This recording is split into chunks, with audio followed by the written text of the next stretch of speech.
record, a man on a mission is a man in a bubble. Would that mean that the price for being on a mission is isolation?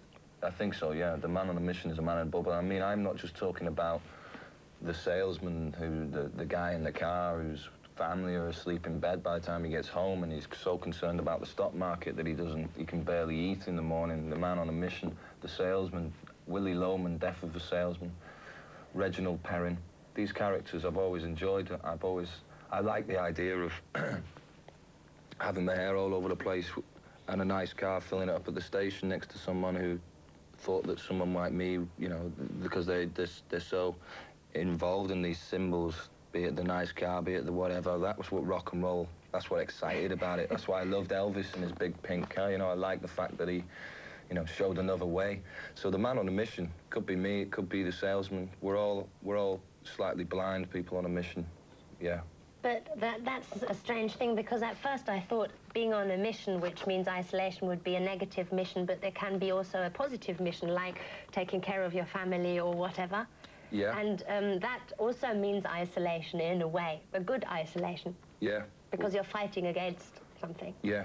Well, man on a mission, it's like the lyric within it in the verse. It's about, you know, the guy's going through therapy, he's sat on the couch, he's telling his life tale, he's taking the drugs to take the pain away, blah, blah, blah. He's going through the whole motion. And at the end, the outro, it's like a musical. They're saying there's no time to be wasted, I got no time to be wasting, blah, blah, blah. So really, it's just about the suffocation of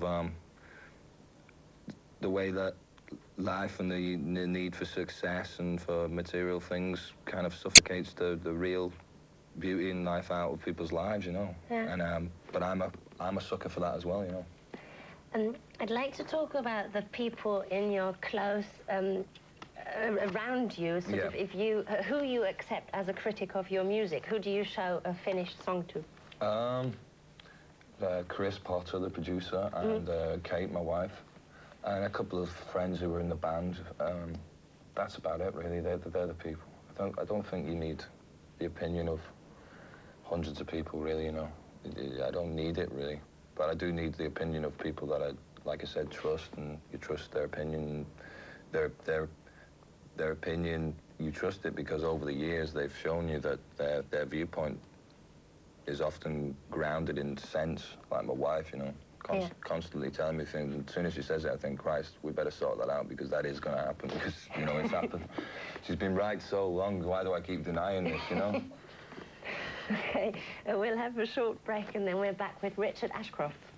Richard Ashcroft heute zu Gast bei Fast Forward. I think on this record, the black influence is even stronger. Would you go so far to saying it's a soul record? Yeah, definitely. It's a soul record, without doubt. But I think there are hints of country in there. There's some blues. I always dreamt of making a music that the genre, there was no particular one genre. You couldn't stamp it, you know. You couldn't say this is a rock record, this is a country record. Because I think over the years you listen to a lot of music and it filters in there. And when I'm trying to make a record, I'm just trying to recreate the spirit of those records. I'm not trying to go out and make a Otis Redding record or a Sly and the Family Stone record. I'm just trying to make something that makes me feel in a similar way, that makes me feel as good as those records. So on Check the Meaning, I think, for me, it's the closest I've got to something that kind of mixes up the JBs with Morricone, and, you know, it's kind of, yeah, there's definitely, I mean, my biggest influences, singers on my career have been soul singers, you know. And I believe, you know, Liam Gallagher is a soul singer. I believe he sings from a place that you know, can be given the tag as soul singer. I don't think it's about colour or anything. No, it's about wanting to do something that's true and stays there forever and stuff like that. Yeah. Definitely. What do you hope your music could do to other people if you think of what other people's music has done to you? Other people's music for me has, one, inspired me to not only make music myself. So if it motivates people to like make music, that's a good thing.